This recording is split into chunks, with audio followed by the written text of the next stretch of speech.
Mesdames, Messieurs, bonjour et bienvenue aux informations. 351 nouveaux gendarmes pour renforcer la sécurité des personnes et des biens. La sortie de la 14e promotion du cours supérieur de la gendarmerie nationale et de la 24e promotion des élèves gendarmes s'est déroulée hier en présence du Premier ministre. Le point, c'est avec Bourama Traoré. C'est une double cérémonie en une seule. La première, sortie de la 14e promotion du cours supérieur de la gendarmerie qui compte 20 officiers dont 5 étrangers. La seconde, sortie de la 24e promotion des élèves gendarmes composée de 331 éléments dont 39 filles. Pour le commandant des écoles de la gendarmerie nationale, ces officiers et élèves gendarmes sont aptes à servir valablement le Mali. Ces officiers ont suivi avec assiduité les cours théoriques et pratiques dans les domaines policiers et militaires. Pendant 9 mois, ils sont prêts à servir tous les postes d'officiers subalternes de la gendarmerie nationale, tels que officiers instructeurs, commandants de compagnie, commandants d'escadron, officiers de renseignement pour ne citer que ceci. Ces élèves gendarmes ont appris à protéger, secourir, renseigner, éduquer, exercer la police administrative, judiciaire, militaire ainsi que la défense opérationnelle du territoire. Territoire dont 2 tiers sont occupés par les groupes armés. Un défi attend ces officiers et élèves gendarmes, la reconquête de l'intégrité territoriale.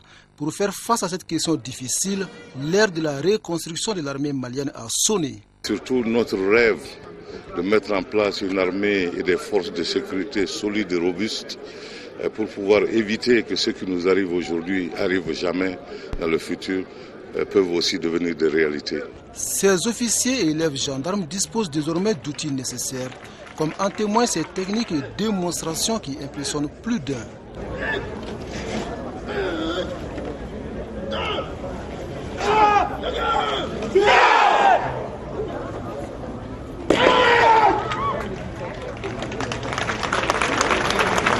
Population et autorités semblent bien apprécier la force de frappe de la gendarmerie nationale, un corps d'élite dont l'une des missions est d'assurer la sécurité des personnes et des biens. En la matière, le rôle de la population est fondamental. La sécurité, désormais, se doit d'être un domaine partagé, dans lequel chaque citoyen et chaque citoyenne ici présent doit être un acteur en se sentant responsable à son niveau de la maîtrise de son environnement, pour tendre effectivement vers un objectif commun, celui du mieux vivre. La 24e promotion des élèves gendarmes porte le nom de Feu Colonel Cheikh Amadou Tidjani Diarra, premier directeur général de la gendarmerie nationale entre 2000 et 2003. Il est décédé le 24 septembre 2008. Les chargés de communication des différents ministères, eux, sont réunis en atelier à Sélingué, une initiative du ministre en charge de la communication. Il s'agit de renforcer la cohésion sociale et de favoriser la création des conditions nécessaires à l'organisation d'élections libres, transparentes, crédibles et apaisées. Daouda Sidiki Diarra et Tchedje Kamara sont allés voir à Sélingué. Pour informer, sensibiliser et mobiliser les populations autour des actions entreprises par le gouvernement, le ministère de la Communication, de la Poste et des Nouvelles Technologies renforce les capacités des chargés de communication des différents ministères à travers cet atelier d'élaboration du plan de communication du gouvernement de transition. Nous sommes sûrs que vous mettrez votre expérience, votre talent et votre engagement au service de la conception de ce programme de communication, autour de ce plan de communication gouvernemental, mais que vous mettrez aussi votre talent et votre énergie à l'exécution. Rien ne sert d'avoir un beau plan de communication s'il n'est pas réalisable, s'il n'est pas finançable et s'il n'est pas durable. Le rôle de la communication et des médias est généralement déterminant dans la réussite de l'action gouvernementale. Il l'est également dans la réalisation de 2 principales missions assignées au gouvernement. Il s'agit de la reconquête du Nord et de l'organisation d'élections libres, transparentes et apaisées. Voilà pourquoi, au cours de ces 3 jours, les participants se familiariseront avec des thèmes liés à l'élaboration d'un plan de communication sur la reconquête du Nord, à la communication des crises, entre autres. Nous y travaillons avec une ouverture aux partis politiques. Vous savez que le Premier ministre a proposé la création d'un cadre élargi de concertation pour recevoir les acteurs politiques, pour accueillir les acteurs économiques ou les opérateurs économiques, pour accueillir des représentants de la société civile, des dignitaires religieux. Toute la palette de la nation malienne devrait être représentée dans ce cadre élargi de concertation pour accompagner la transition, pour conseiller la transition, pour donner des avis à la transition et l'aider à exécuter ces deux tâches. Il faut avoir quelque chose à l'esprit. La transition est là pour faire le travail difficile de nettoyage de ce qui avait été sali. Parce que le Mali ne s'était jamais retrouvé aussi bas. Occasion pour les ministres de rappeler ce que le gouvernement a mené comme activité depuis sa mise en place jusqu'à nos jours. Le ministre s'est dit confiant qu'au terme de cet atelier, les communicateurs soumettront au gouvernement un document opérationnel permettant de faire face au déficit de communication. Et dans le même chapitre, face à la situation dramatique que vivent les populations des régions du nord du Mali, les réseaux du Coren des régions du Caille, Sikasso et Ségou ont organisé des sit-ins dans leurs localités respectives. Ils demandent tous aux autorités maliennes une résolution rapide de la crise du nord du Mali. Une déclaration a été remise aux différents gouverneurs des régions concernées. Tiamogo Sagara nous parle de ces différentes rencontres. À Caille, ce sit-in de protestation a été organisé par l'association des ressortissants et sympathisants des régions du Nord vivant dans la région en collaboration avec le Coren. Les manifestants qui ont pris d'assaut la devanture du gouvernorat appellent le gouvernement du Mali à initier des actions pour la libération sans délai du Nord du Mali. Dans la déclaration remise aux autorités régionales, les manifestants demandent aussi l'intervention militaire pour la récupération des régions occupées. Ils condamnent la profanation des mausolées, exigent la saisine de la Cour pénale internationale et proposent de décréter un deuil national en la mémoire des victimes de la crise du Nord. Même activité à Sikasso. Les ressortissants et sympathisants du Nord vivant dans la région de Sikasso ont répondu également à l'appel du Coren en occupant durant 7 heures d'horloge les abords du stade municipal, les logements administratifs et le boulevard qui mène au gouvernorat. Les manifestants ont dénoncé l'occupation des régions du nord du Mali. Ils ont enfin remis au gouverneur Ibrahima Fefekone une déclaration invitant à une libération des régions occupées. Libérer le Nord, c'est le slogan brandi par le Coren qui a organisé un sit-in dans la capitale des Balanzans. Selon les organisateurs qui ont pris d'assaut la place de l'indépendance à Ségou, l'objectif du regroupement est d'interpeller les autorités pour une résolution rapide de la crise du Nord. Le Coren de Ségou a remis aux autorités régionales une déclaration dans laquelle il déplore la souffrance des populations des régions occupées, les violences des droits de l'homme, la destruction des structures économiques et culturelles. Situation au nord du Mali, toujours avec ce meeting d'information organisé par le groupement des leaders religieux du Mali. C'était hier au CICB. Pour ces leaders religieux, les Maliens ne doivent pas céder à la provocation. Il faut l'union de cœur et des esprits pour contrecarrer les assaillants. Mohamed Diarra nous fait le compte rendu. Ils étaient assez nombreux, les musulmans, à répondre à l'appel de leurs leaders spirituels. Tous sont venus à l'initiative du groupement des leaders spirituels musulmans du Mali manifester leur indignation face aux événements qui se passent au nord du Mali. C'était les larmes aux yeux, d'autres le cœur fortement attristé condamnent avec la dernière énergie les actes barbares posés à Tombouctou. On n'est pas d'accord parce que ça, c'est pas un travail des musulmans. L'islam, c'est tolérance. L'islam n'est pas violence et appelle pas aussi à violence. L'islam toujours dit la sincérité. Les fauteurs de ces actes sont qualifiés d'ignorants. Le Mali n'est pas prêt à accepter un islam imposé par les armes. L'islam est une religion de paix. Cette paix doit être immédiatement retrouvée par les Maliens avec comme témoin la communauté internationale.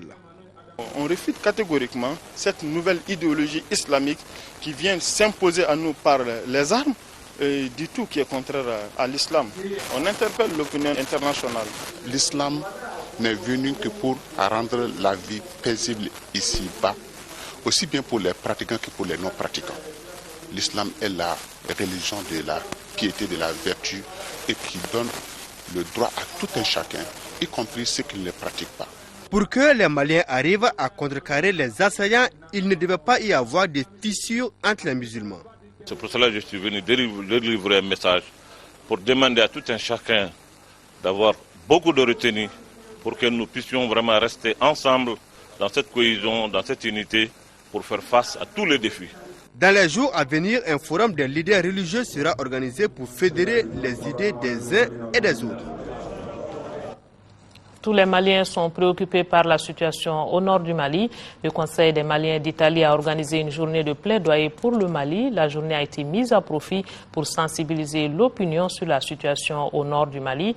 La rencontre qui s'est tenue à Padova, près de Venise, a mobilisé beaucoup d'amis du Mali afin de collecter des fonds pour une action humanitaire au Mali. L'opération sera pilotée par la Croix-Rouge malienne et coordonnée par le consul du Mali en Italie. C'est ce que nous dit Makafin Konati. C'est ici, à Padova, cité historique près de Venise, où vécut le savant Galilée, que Maliens et amis du Mali s'étaient donné rendez-vous. Objectif, sensibiliser l'opinion italienne sur la crise sociopolitique et sécuritaire au Mali et plaider pour une solidarité internationale en faveur des populations prises en otage. À la base de l'initiative, l'avocat italien Maître Rondello, consul honoraire du Mali en Italie, et le Conseil des Maliens d'Italie. Ce élan de solidarité est un témoignage des valeurs communes au peuple malien et italien, a rappelé l'ambassadeur du Mali à Rome. Le peuple malien et le peuple italien partagent un certain nombre de valeurs sociales et culturelles, notamment les valeurs de solidarité familiale, les valeurs de l'entraide amicale et les valeurs d'assistance aux personnes en difficulté.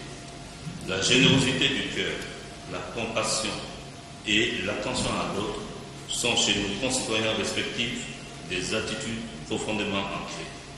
C'est pourquoi je me réjouis déjà que l'appel du Haut Conseil des Maliens d'Italie rencontre un écho positif auprès de nos amis de Padova.